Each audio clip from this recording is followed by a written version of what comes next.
오늘은 감사는 믿음이다. 없고 없을지라도 감사밖에 없다라는 제목으로 하박국 3장의 말씀을 선포합니다. 오늘은 추수감사절입니다. 매년 있는 이 추수감사절이지만 올해는 또 특별히 의미가 또 있는 것 같아요. 아무래도 세상이 어렵기 때문에 그럴 것 같습니다. 우리가 추수감사절이라 하는 말을 영어로 얘기하면 영어로 땡스 기빙 데이다 그렇게 얘기를 해요. 두 개가 플러스가 된 거죠.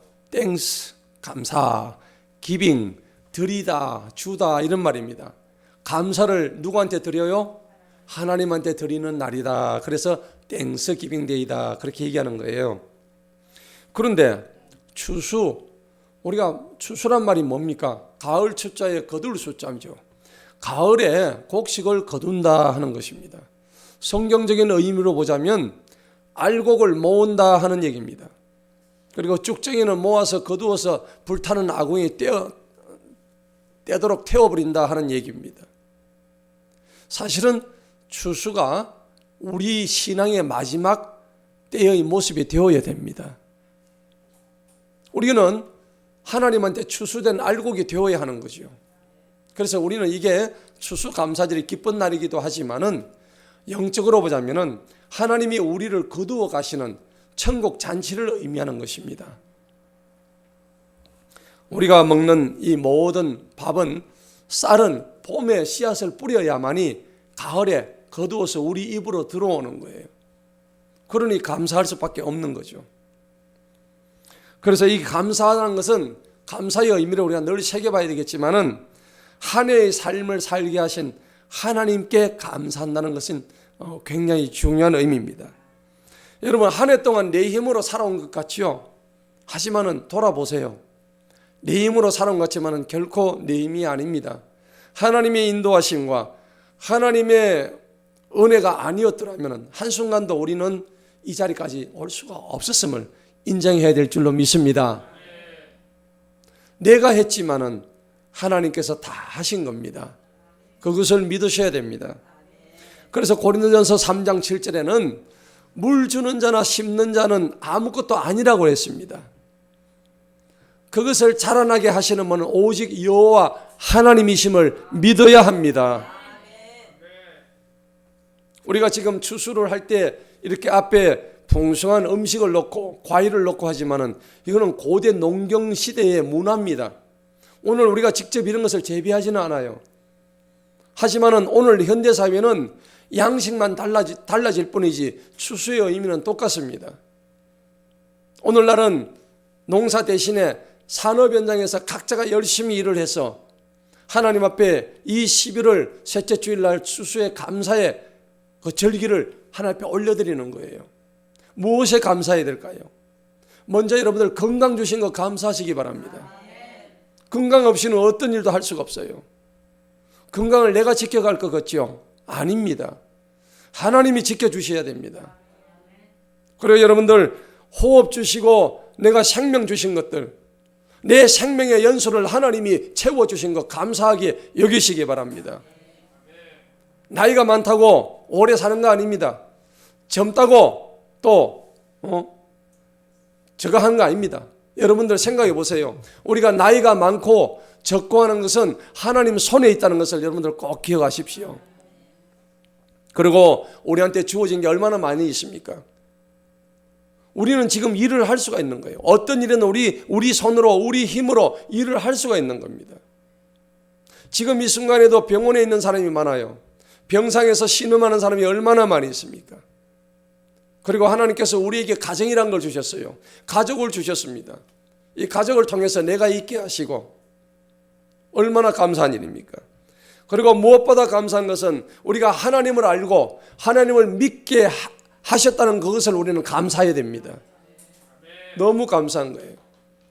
우리가 지난 21일 동안 다니엘 기도를 돌아보면은 여러분들 보세요.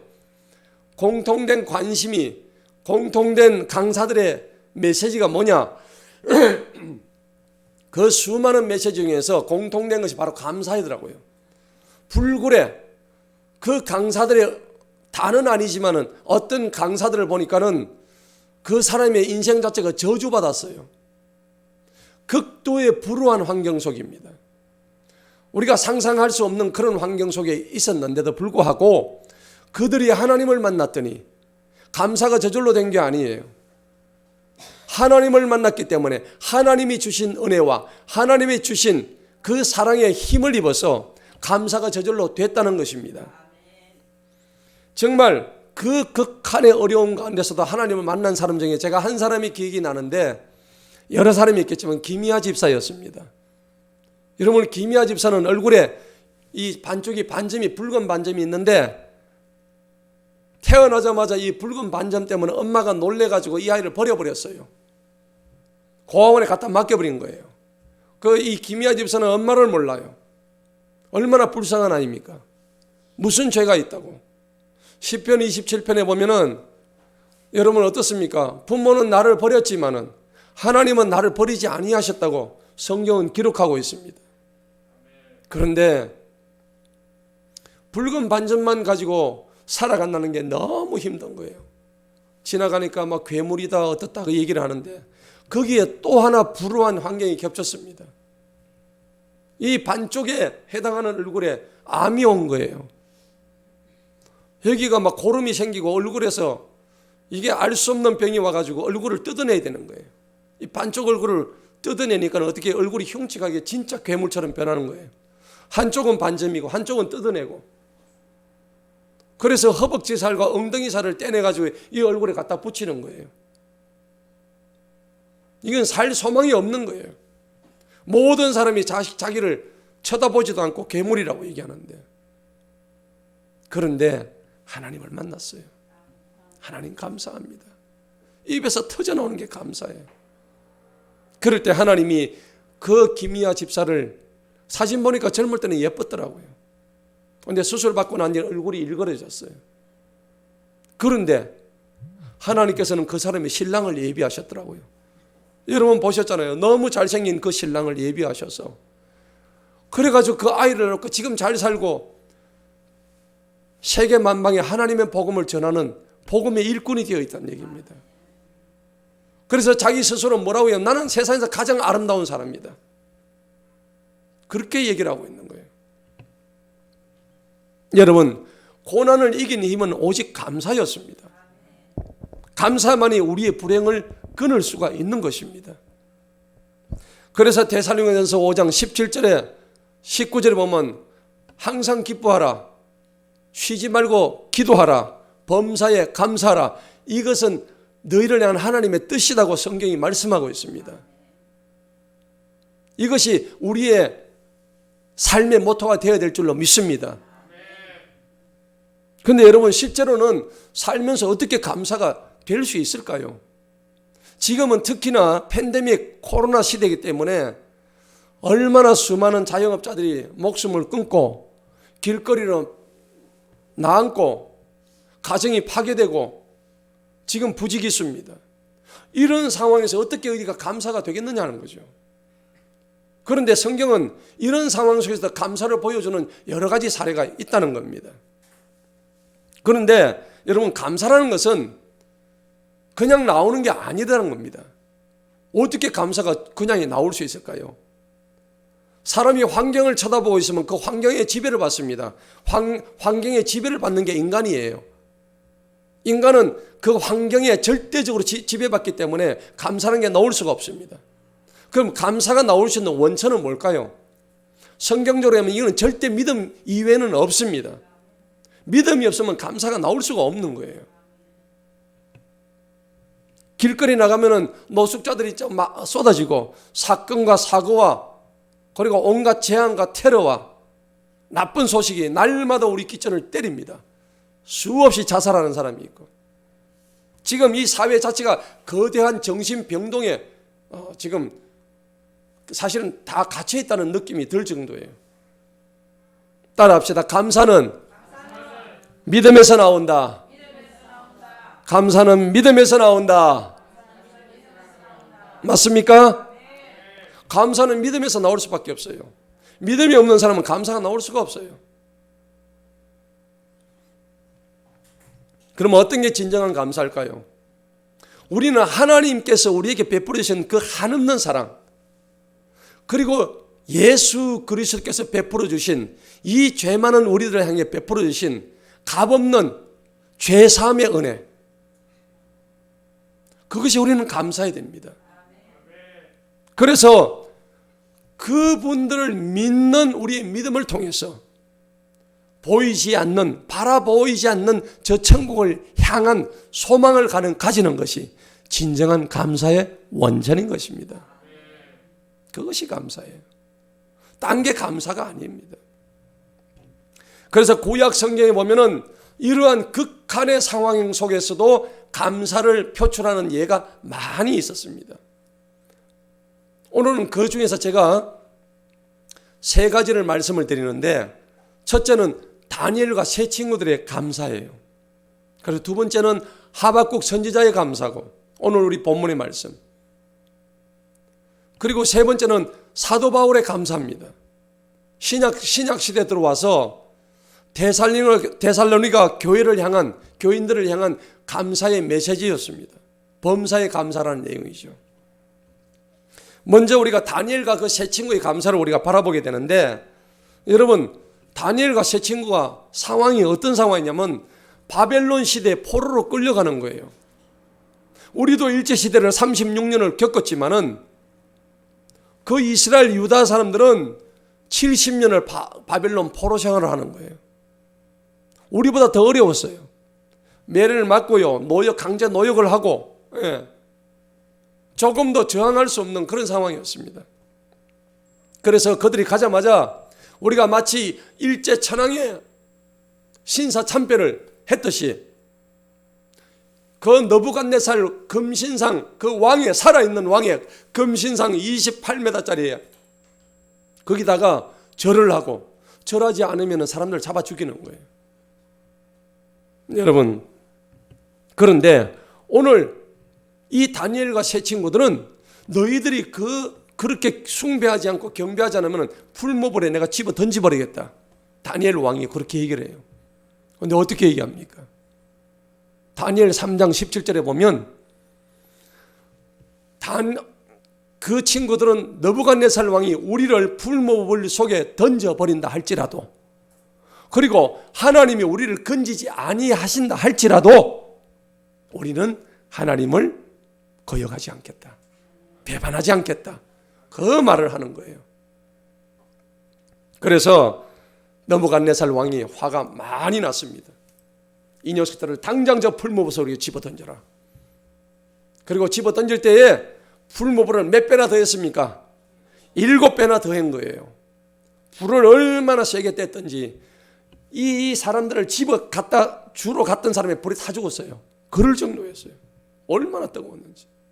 여러분, 포항제철 용광로 고로에 한번 가보세요. 쇳물을 녹이는 거기 가면은 1600도, 1800도예요. 그거보다 더 불을 뗐으니까 몇 천도 갔을 거 아니에요. 여러분, 지옥 가면 그런 불이에요. 지옥 가시면 안 돼요. 바로 지옥불에 집어넣는데 불에 떡 들어갔더니 어떻게 됐습니까? 아니, 세 사람이 들어갔는데 그 자세히 보니까 네 사람이에요. 누가 한 사람 더 있었습니까? 예수님이 그 안에 계셨다는 것입니다. 머리카락 하나 상하지 아니하고 그들이 당당히 걸어 나왔습니다. 그리고 저들은 깜짝 놀랐습니다. 너희가 믿는 하나님이 진짜 살아계시네. 그들은 하나님을 두려워했고 하나님을 찬양했습니다. 우리가 기도할 때요, 세 가지 믿음의 타입이 있어요. 우리가 어떻게 기도할까요? 기도하는 사람들이 보면은 세 가지가 있는데, 첫째는 이렇게 기도합니다. 하나님, 만일 내가 이렇게 해주신다면은 내가 이렇게 하겠습니다 라는 기도를 하는 것입니다. 조건부 기도입니다. 만일 기도예요. 그래서 영어로 얘기하면 because, 뭐뭐 때문에 하는 신앙입니다. 그래서 다니엘과 세 친구가 하나님, 풀무불에서 건져주시면 우리가 이 불에 들어가겠습니다, 이렇게 하는 조건과 똑같은 거예요. 그렇죠? 그런데 두 번째는 뭘까요? 이런 조건 안 내밀어요. 풀무불에 들어가더라도 우리는 하나님이 계시기 때문에 살 줄로 믿습니다. 그리하실 줄로 믿습니다 하는 신앙입니다. 이거는 첫 번째 신앙보다 훨씬 더 앞선 신앙입니다. 그렇죠? 예, 우리가 가진 신앙이 대개 다 그런 신앙인 줄로 믿습니다. 네, 그런데 이것 또한 하나님이 안 건져주시면 하는 두려움이 그 속에 포함이 되어 있는 거예요. 그런데 세 번째 신앙은 뭘까요? 기도할 때 그리 아니하실지라도의 기도라는 겁니다. 하나님, 우리 아들이 대학 시험을 치는데 꼭 합격하게 해주세요. 합격 안 하면은 저는 이번에 헌금 못 합니다. 합격 안 하면 제가 3월 달까지만 교회를 나갈 겁니다. 그렇게 얘기하는 거예요. 그러면 조건부 신앙이에요. 그 신앙은 참된 신앙이 아닙니다.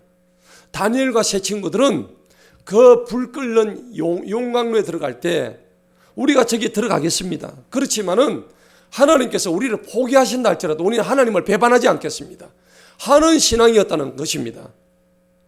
오늘 저와 여러분들은 그러한 신앙의 소유자가 되기를 간절히 축원합니다.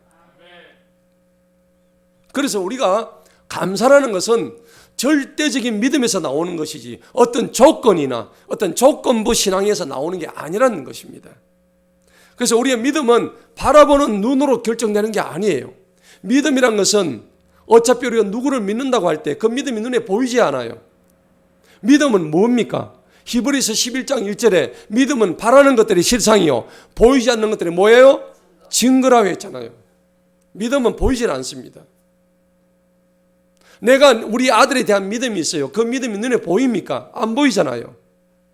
내가 아들에 대한 믿음이 있기 때문에 내 아들을 사랑하는 거예요. 그런데 우리의 믿음의 최종적인 승부는 뭐냐? 종착점은 뭐냐? 바로 예수 그리스도십니다. 그분에 대한 완전한 믿음을 가질 때에 우리의 모든 구원과 우리의 은혜와 사랑과 진정한 평강은 이루어진다는 사실을 믿으시기 바랍니다. 오늘 이제 우리가 본문의 말씀 두 번째 하박국 선지자의 감사예요. 이 다니엘 세 친구들의 감사도 매우 중요하지만은 이 하박국 선지자의 감사는 없음에 감사합니다. 아무것도 없어요. 아무것도 없이 살아갈 수 있을까요? 못 살아요. 그런데 하박국 선지자는 아무것도 없이도 내가 감사하겠다는 그런 다짐과 결심과 맹세인 거예요. 중요한 사실입니다. 자, 우리 오늘 본문의 말씀 하박국 선지자의 시대적 배경을 한번 보자면은 이 하박국 선지자는 언제냐면 주전 650년 전에 BC 650년 전에 그 선지자입니다. 이때는 요시야 왕 때, 유다의 요시야 왕 때, 그때부터 해서 여호와김 그 왕까지 시대에 하나님의 말씀을 대언하던 선지자였습니다. 하박국 선지자는 예레미야 선지자와 같이 겹칩니다. 이 유다 왕국은 얼마나 패역했느냐면은 당시 북이스라엘 왕국이 먼저 멸망을 했는데 북이스라엘 왕국이 아수르에게 패하고 맙니다. 하나님께서 악을 보내셔가지고 그 북이스라엘 멸망을 시켜버리십니다. 그러면은 유다는 뭐 잘하고 있었느냐? 유다도 똑같습니다. 똑같이 악을 저지르고 있었을 때입니다. 이때 지금 하박국 선지자를 보내서 이 악한 행동을 하는 유다에 대한 경고를 하박국의 입을 통해서 경고의 말씀을 지금 날리고 있는 장면들이란 겁니다. 하박국의 뜻이 뭘까요? 저는 처음에 이게 성경을 알기 전에 하박국 하길래 이게 무슨 국이름인 줄 알았어요. 뭐 쑥국이나 이거. 자세히 보니까 하박국이 사람 이름이더라고요. 제가 처음에 성경을 잘 모를 때. 하박국이라는 뜻은 사람 이름입니다. 국 이름이 아니고. 그래서 이 하박국은 뜻이 뭐냐고 찾아봤더니 무엇을 포용하다, 그리고 무엇을 열심히 실험하다, 이런 뜻을 가지고 있더라고요. 그래서 하박국은 하나님하고 씨름을 했어요. 어떤 씨름을 했느냐? 하나님, 저 인간들이 저렇게 악한 짓을 하고 있는데 하나님이 진짜 계신가 맞습니까? 하나님이 살아계시면 어떻게 이렇게 이 악을 보고만 계십니까? 하고 그렇게 하나님한테 완강하게 지금 이제 이렇게 대꾸하는 장면이란 말이에요. 여러분 하박국 1장을 한번 보시기 바랍니다. 1장을 보면 2절에 보십시다. 오 주님, 내가 부르짖어도 주님께서 듣지 아니하신다고. 내가 부르짖는데 주님이 왜 안 들으시냐고. 내가 어느 때까지 부르짖어야 하겠습니까? 내가 폭력으로 인하여 주님께 외쳐도 주님께서는 구원하려 하지 아니하시리까? 왜 주님은 내가 부르짖는 소리에 듣지도 않으십니까?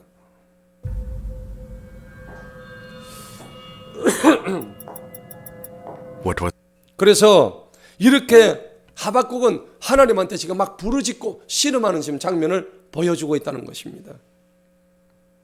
이 하박국 선지자는 이 세상에 끊임없이 대두되는 이 악의 문제 때문에 늘 씨름했던 사람입니다. 그러니까 당연히 그런 얘기를 할 수 있겠죠. 그리고 이제 하나님한테 대화를 통해서 답변을 얻습니다. 그게 이 하박국 그 전체의 내용이에요. 하나님께서는 유다의 제약을 벌하시지 않고 그대로 방치해 두셨던 그 상황에 대한 의문과, 그리고 하나님께서 공의로 유다를 심판을 하실 것이란 어떤 그런 사인을 주셨다는 얘기입니다. 그것을 오늘 이 하박국 그 선지자를 통해서 말씀을 하시는 거예요. 하박국 1장 13절을 한번 보시겠습니다. 보면은 주님께서는 눈이 정결하심으로 악을 참아 보지 못하시며 죄악을 보실 수도 없으시나이다. 그럼에도 불구하고 어찌하여 주님께서는 반역을 행하는 자들을 뭐 한다고요? 바라만 보시고 있다고. 바라만 보시고. 우리 주님은 왜 악을 행하는 자들을 바라만 보시고 계시냐? 저들을 왜 가만 놔두지 않았냐? 사악한 자가 자기보다 더 의로운 사람을 삼켰는데도 침묵을 지키고만 계시니까. 전도를 하다 보면요, 하박국 선지자 하는 얘기가 똑같이 해요.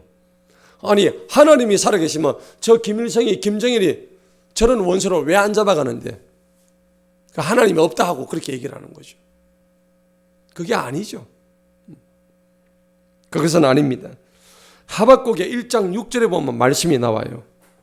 5절에 보니까는 1장 6절을 보십시다. 주님께서 말씀하시기를 너희는 이방인들 가운데서 바라보고 눈여겨보면 놀랍도록 이상히 여길지니라. 이는 내가 너희 날들에 할 일을 행할 것이기 때문이다. 때가 되면 내가 행한다 말씀하시는 거예요. 예. 그 일이 너희에게 말해줄지라도 너희는 믿지 아니할 것이다. 아무리 내가 얘기해도 너희는 믿지 않기 때문에 너희들이 얘기해봤자 소용이 없다는 얘기입니다. 그럴 정도로 너희 마음이 완악하다는 얘기입니다. 하나님은 그렇게 말씀하시는 거예요. 하나님이 유다에 대해서 징계를 넣어주신 이유가 뭘까요? 하나님은 그들이 다시 한번 돌아올 수 있는 기회를 주시기 위해서 넣어준 것이지, 그들이 무슨 잘해서 넣어주신 게 아니란 얘기입니다. 여러분, 우리도 마찬가지입니다. 우리도 만약에 하나님께서 너무 멀어져 있다면 지금 빨리 돌아오시기를 간절히 축원합니다. 돌아오시기 바랍니다. 내가 지금 하나님부터 멀리 떨어져 있다면 돌아오셔서 주님의 품에 안기시기 바랍니다. 공의를 상실한 이 유다 사회가 얼마나 하나님 앞에 잘못됐는지 하나님은 이렇게 말씀하십니다. 그 하박국 2장에 보십시다. 2장에 보시면은 18절 한번 보세요. 18절을 보시면은 다 같이 한번 읽어봅시다. 시작.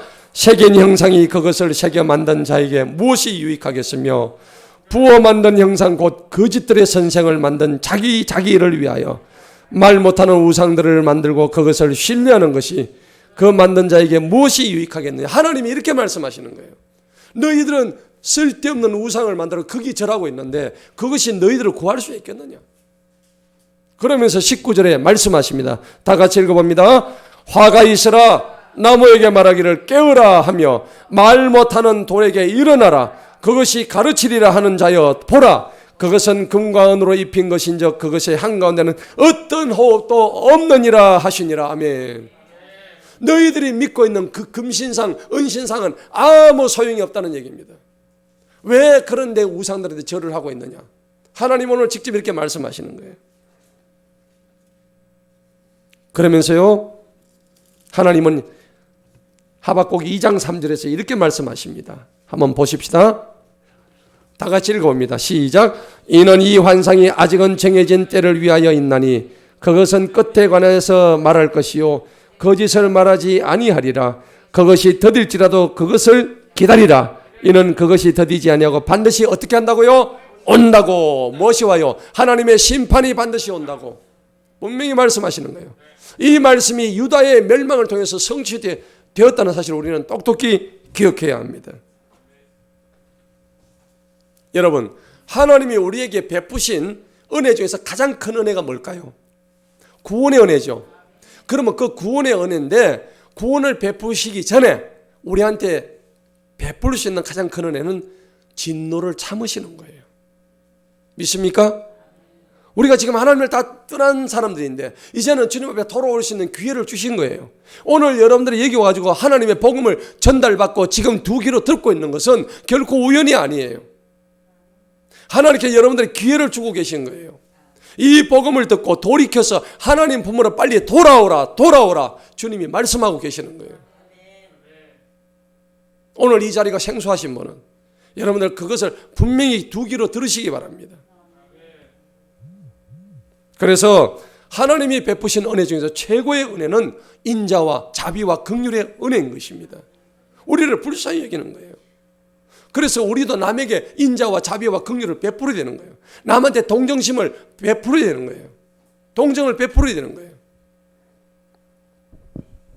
그런데 세상은 이것을 끝까지 무시하고 심판을 자초하고 마는 것입니다. 하나님의 사랑이 얼마나 크고 놀라운 사랑입니까? 하나님의 사랑은, 하나님을 믿는 그 믿음의 사랑은 사람을 변화시키는 힘이 있는 거예요. 그런데 계속해서 나가니까 하나님은 뭘 보내시는가 한번 보십시다. 3장 5절을 보세요. 하나님이 워낙에 말을 안 들으니까 3장 5절에 이걸 보내는 거예요. 다 같이 읽어봅니다. 시작. 그분 앞에서 전염병이 나아가며 불타는 숫덩이들이 그분의 발에서 나가는도다. 할렐루야. 아멘. 여러분 지금 우리 앞에 전염병이 떨어졌어요. 하나님의 말을 듣지 않으니까 뭐가 나아간다고요? 전염병이 나아간다고 성경이 증언하고 있습니다. 오늘 우리에게 주어진 이 코로나 전염병은 뭐냐? 하나님이 너무나 진노하시고 노하셔서 우리에게 지금 경고의 말씀을 던지시는 거란 겁니다. 그리고 전염병에서 끝나는 것이 아닙니다.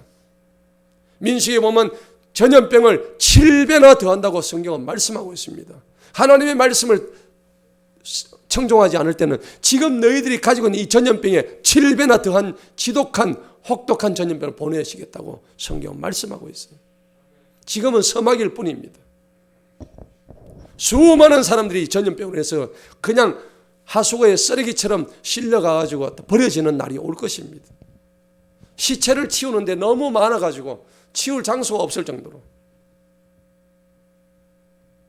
그런데 오늘 말씀은 분명히 불타는 숫덩어리들이 그분의 발에서 나가는데 여러분 하나님의 품에서 나가는 불타는 숫덩어리는 어떤 겁니까? 이 땅을 향한 불심판을 의미하는 거예요. 하나님의 이 세상 종말 심판은 노아의 때 물심판이 있었습니다.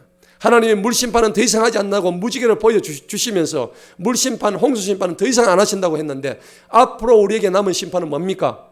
불심판입니다. 지옥의 불심판입니다.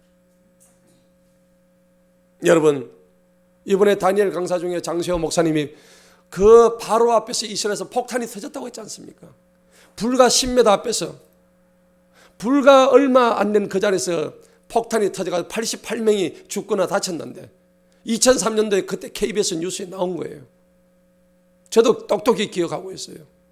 근데 그분이 그 중에 한 분이었다는 걸 제가 그분 간증을 듣고 처음 말한 거예요. 폭탄이 터질 때 순간적으로 완전히 사람을 숫덩으로 만들어버려요. 여기에 다 새까맣게 탔다잖아요.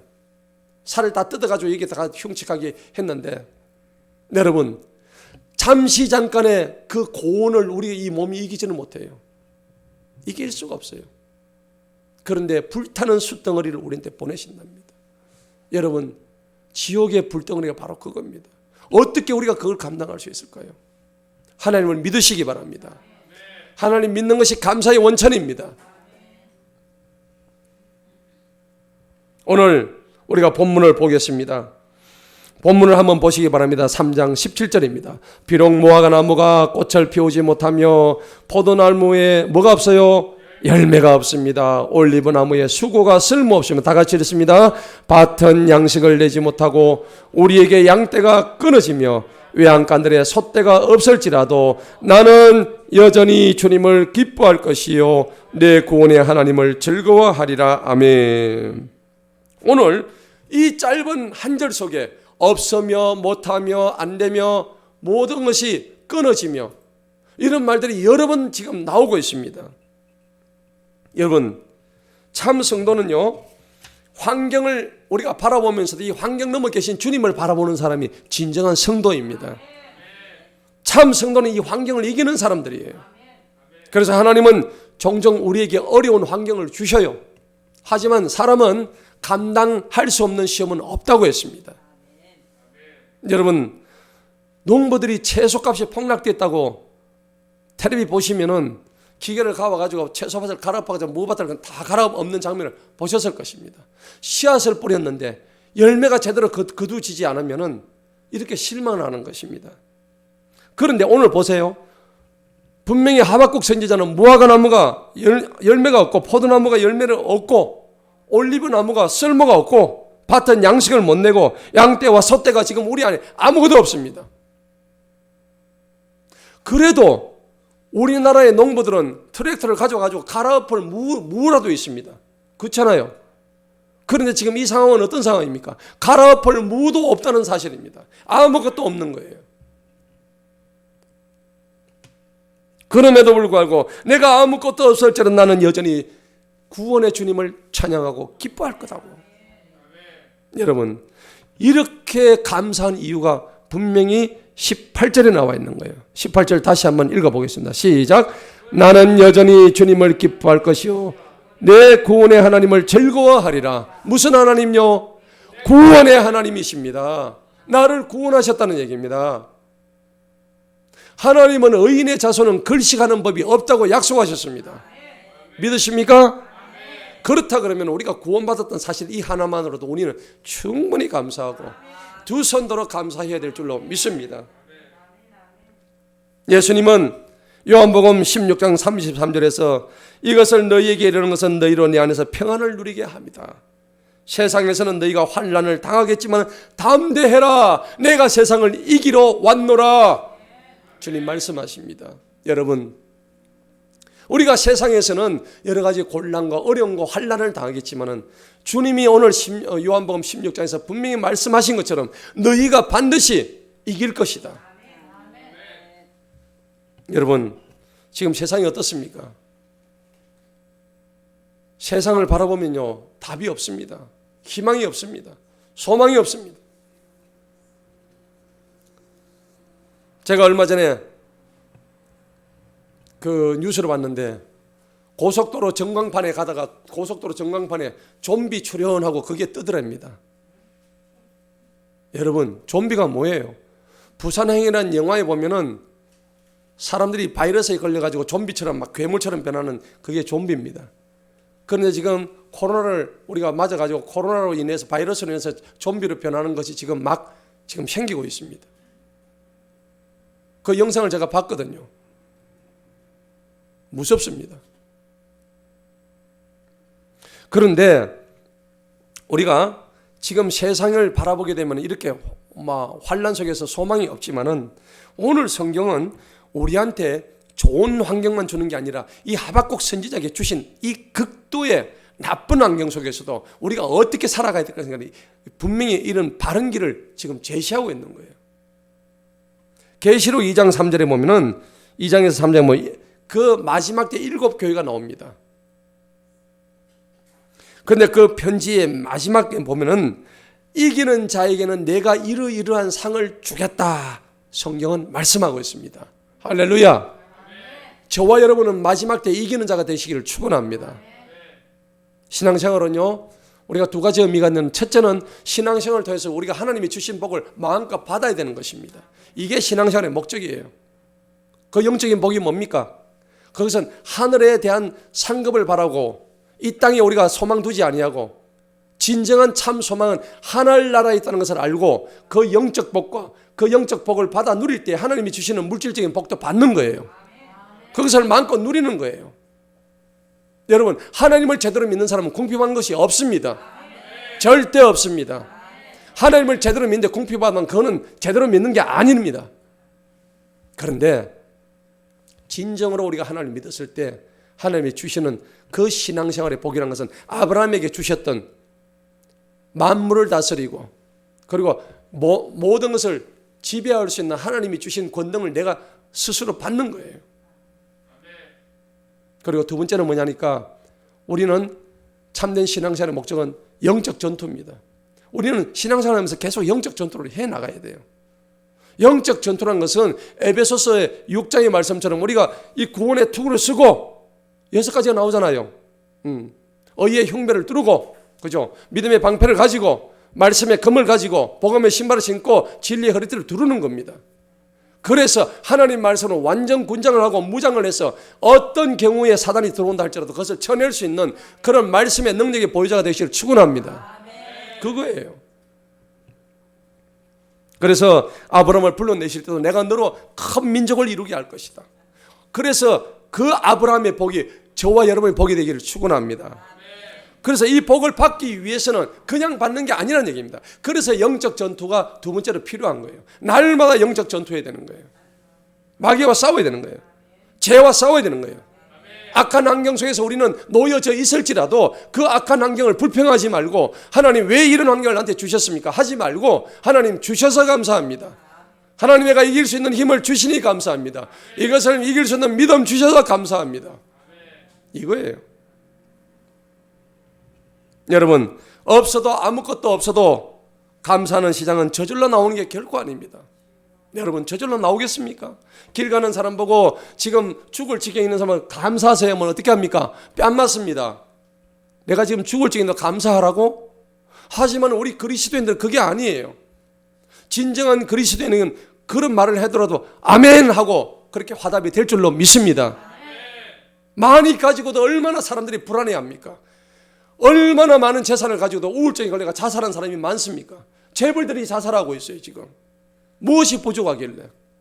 인간의 끊임없는 탐욕 때문에, 그 욕심 때문에, 그 안목의 정욕 때문에, 이생의 자랑 때문에 살아갈 수가 없는 거예요. 그렇지만은 우리가 사도 바울을 보게 되면 고린도전서 보면은 아무것도 가진 것이 없어도 모든 것을 다 가진 바울처럼 우리는 오늘 그런 자가 되기를 축원합니다. 영적으로 깨어있는 자만이 자신이 누리는 것이 참 진리 안의 자유임을 믿어야 됩니다. 여러분, 진리 안에 있는 사람은 자유로워요. 진짜 자유로워요. 왜냐하면 사물의 모든 이치를 통달하고 있으니까요. 예. 그것을 누리는 자가 진정으로 복이 있는 자죠. 시편 1편 1절의 말씀처럼.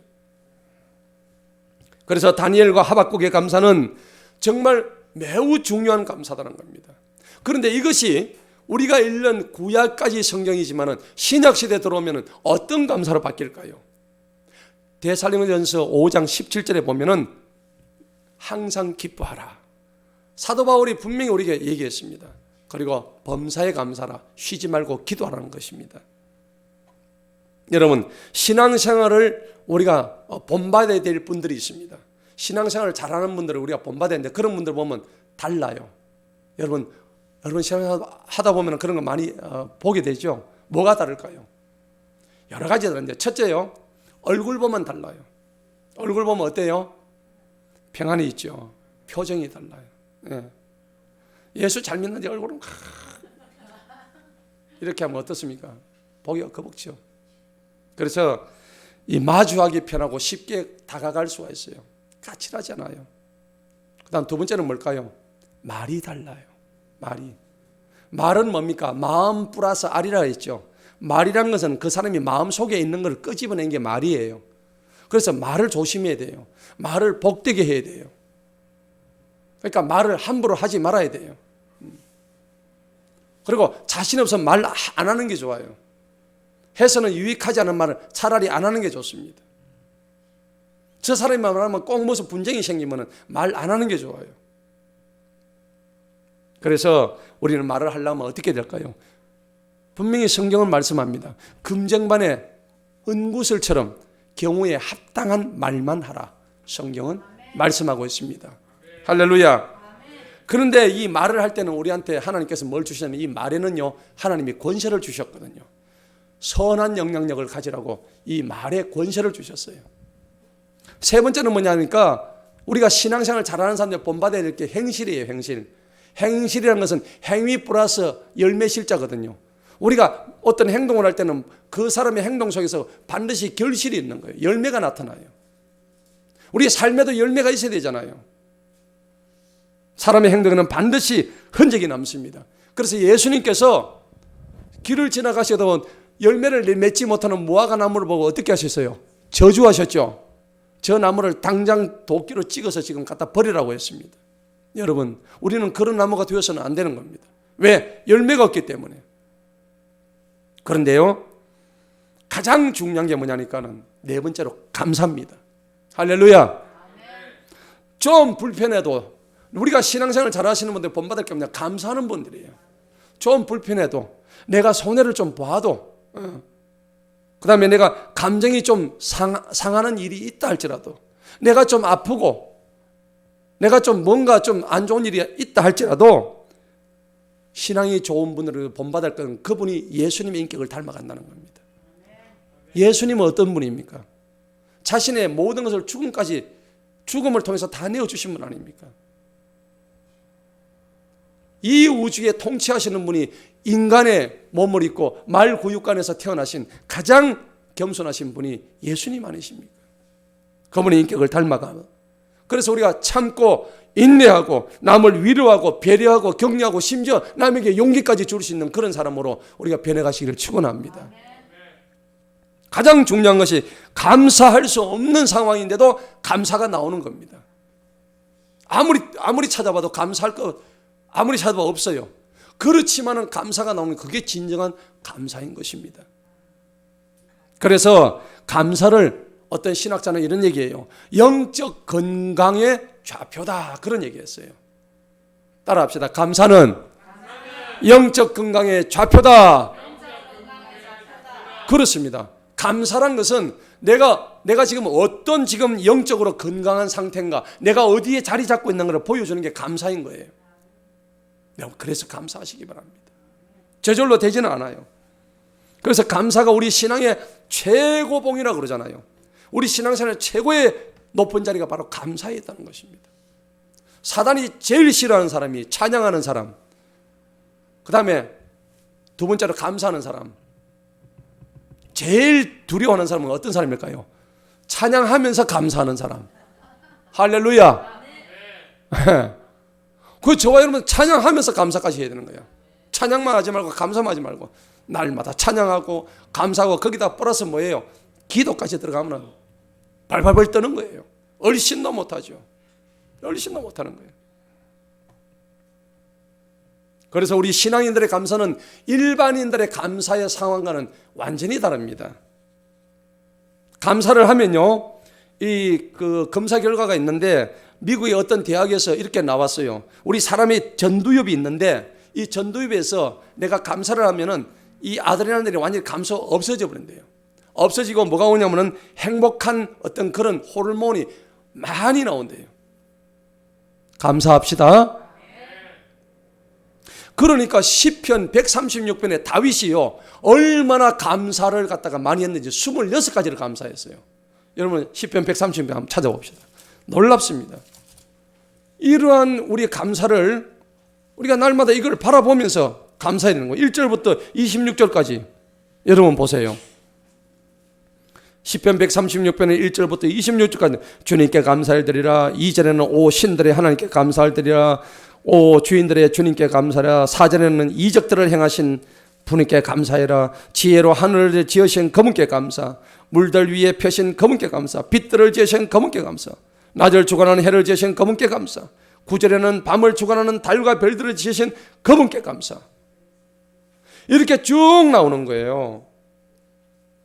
23절에 우리의 낮은 상태에서 우리를 기억하신 그분께 감사. 우리의 낮은 상태가 뭐예요? 지금 나의 인생 자체가 환난 속에 있고 곤란 속에 있고 지금 엄청난 고난, 저주받은 고난 상태에 있는데도 그때도 누구한테 감사해요?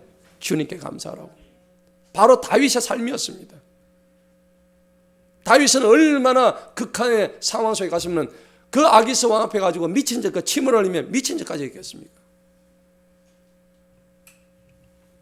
그리고 진짜 감사한 건 24절에 나와 있죠. 뭡니까?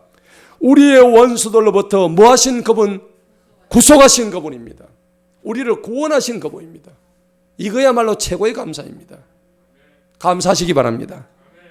그리고 25절이니까 먹을 것을 주시는 그분께 감사. 자, 그렇다면 우리는 결론적으로 우리는 무엇을 감사해야 될까요? 신실한 믿음을 소유케 하신 그분께 감사하고, 고린도서 15장 10절에 보면 나의 나된 것은 오직 그분의 은혜다 라는 바울의 고백이 기억납니다. 하나님 말씀을 따라 살아가며 우리가 감사해야 됩니다. 그리고 우리에게 성령님을 주시고 기도할 수 있게 하신 그분께 감사하는 겁니다. 이제 우리가 40일 작정 기도할 때에 이제 한 해를 마무리하면서 하나님 앞에 감사하면서, 그리고 성령님을 부르는 기도를 할 때에 하나님이 나를 만나주시고, 그리고 나를 통해서 하나님의 하실 것을 묻고 그리고 기대하면서 나아가야 될 줄로 믿습니다. 여러분, 감사의 이유가 진짜로 뭘까요? 감사의 이유는 딴 거 없습니다. 제가 예를 들어서 이 종이를 갖다가 한 장을 이렇게 딱 놨습니다. 이 종이 한 장이 있지만은 여기다 제가 까만 점을 하나 그려 놓아요. 그럼 제가 묻습니다. 여러분들 뭐가 보입니까? 하면은 까만 점만 보여. 그렇게 얘기하죠. 그런데 까만 점은 무엇 때문에 까만 점이 될 수 있을까요? 이 많은 흰 여백이 있기 때문에 까만 점이 되는 거예요.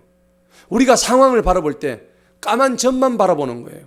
하지만 이 주변에 있는 큰 여백의 흰 종이가 있기 때문에 까만 점으로 보이는 거예요. 만약에 이걸 전체가 까만 거로 한다면 이게 점으로 보이지 않습니다. 여러분, 우리 앞에 놓여진 어떤 그런 상황 속에서 까만 점만 보지 마시기 바랍니다. 전체를 바라보시기 바랍니다. 그래서 인간의 본성 중에는 감사하지 못하는 마음이 있기 때문에 검은 상처만 계속 바라보는 거예요. 그게 좋지 않은 겁니다. 우리의 아픔이나 상처는 바로 점입니다. 그것보다 더 크신 하나님의 자비와 은혜는 훨씬 더 흰 종이처럼 여백이 더 크다는 사실입니다. 그것을 볼 수 있는 것이 우리의 믿음인 줄 믿으시기 바랍니다. 여러분, 세금을 많이 낸다고 불평하지 마십시오. 감사하십시오. 당신한테 그만큼 재산이 있기 때문에 세금을 많이 내는 거예요. 그죠? 차 타고 간다고 범칙금 낸다고 성질 내지 마십시오. 당신한테 차가 있기 때문에 감사합니다. 맞죠? 여러분, 집안에 청소할 것이 많다고 불평하지 마십시오.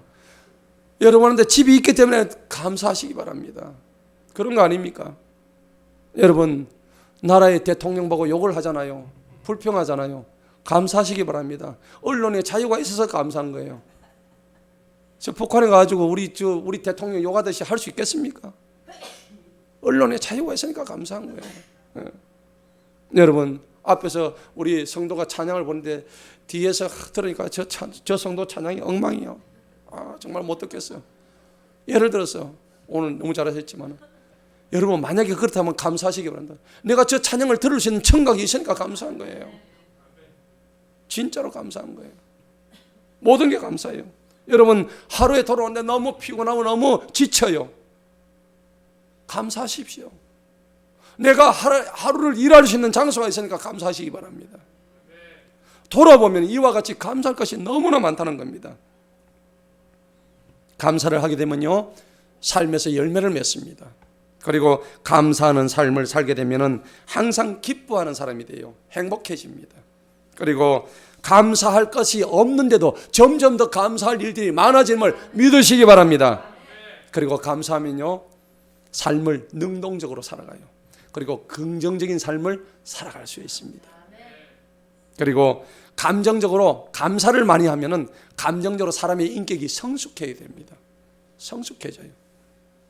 그리고 감사를 많이 하면 영육 간에 건강한 삶을 살아갈 수가 있습니다.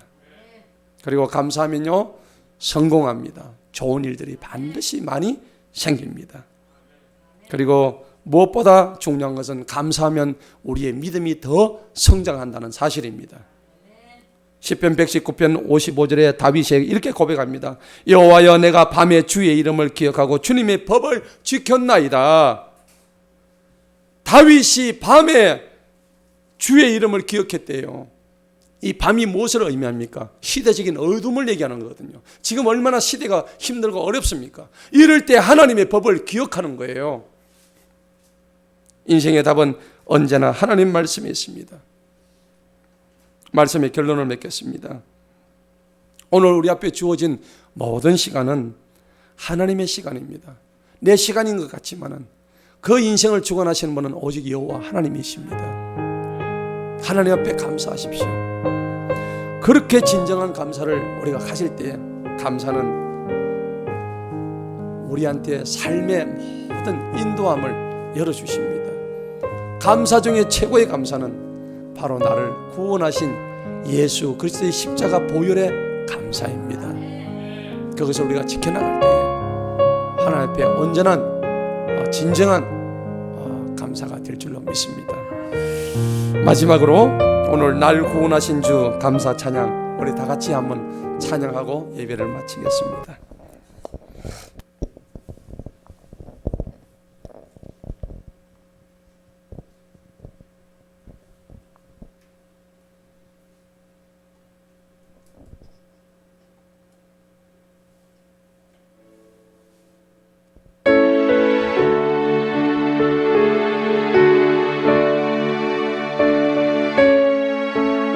감사의 의미를 생각합시다.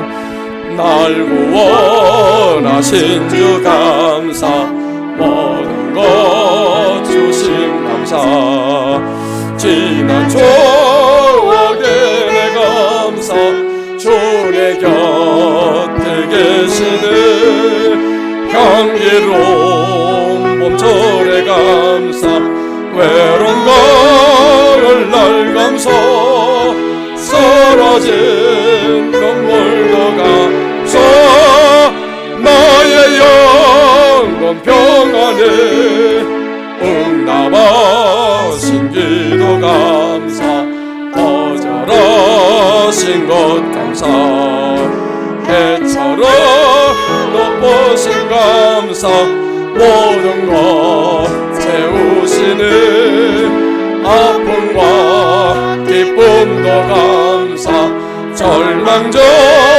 외로움 감사, 증명 못한 은혜 감사, 크신 사랑 감사해, 길가에 장미꽃 감사, 장미꽃 가신 감사, 따스한 가슴